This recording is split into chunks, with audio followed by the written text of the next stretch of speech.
Ahoj, asi sa teraz pýtate, čo do pekla je real-time marketing a real-time PR. Je to v podstate všetko to, čo sa deje práve teraz, to, čo sa deje v správach, v politike, v médiách, práve v tejto chvíli. To znamená nie včera, ani o týždeň, ani o rok, ale práve v tejto chvíli.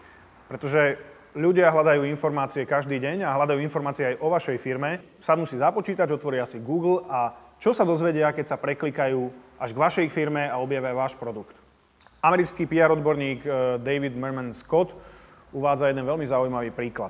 Videli ste čilských baníkov, ktorých zasypalo na asi 60 dní a všimli ste si, že keď sa ich potom podarilo vyslobodiť a oni sa po tom dlhom čase dostali opäť na svetlo z tej zasypanej šachty, kde ich čakalo množstvo médií z celého sveta, že každý z tých baníkov mal na očiach slnečné okuliare značky Oakley?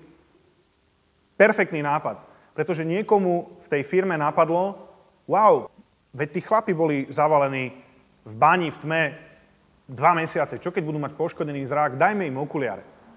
A dali im 33 párov okuliarov, ktorých kus stojí možno $200. A teraz príde pointa. Viac ako miliarda divákov na celom svete videla slnečné okuliare značky Oakley. A presne o tom je real-time marketing a real-time PR. Ak chcete vedieť viac informácií o tom, ako sa dostať do médií ešte dnes a ako funguje real-time PR, kliknite si na vrpr.sk, nájdete nás aj na Facebooku, Twitteri alebo Google+.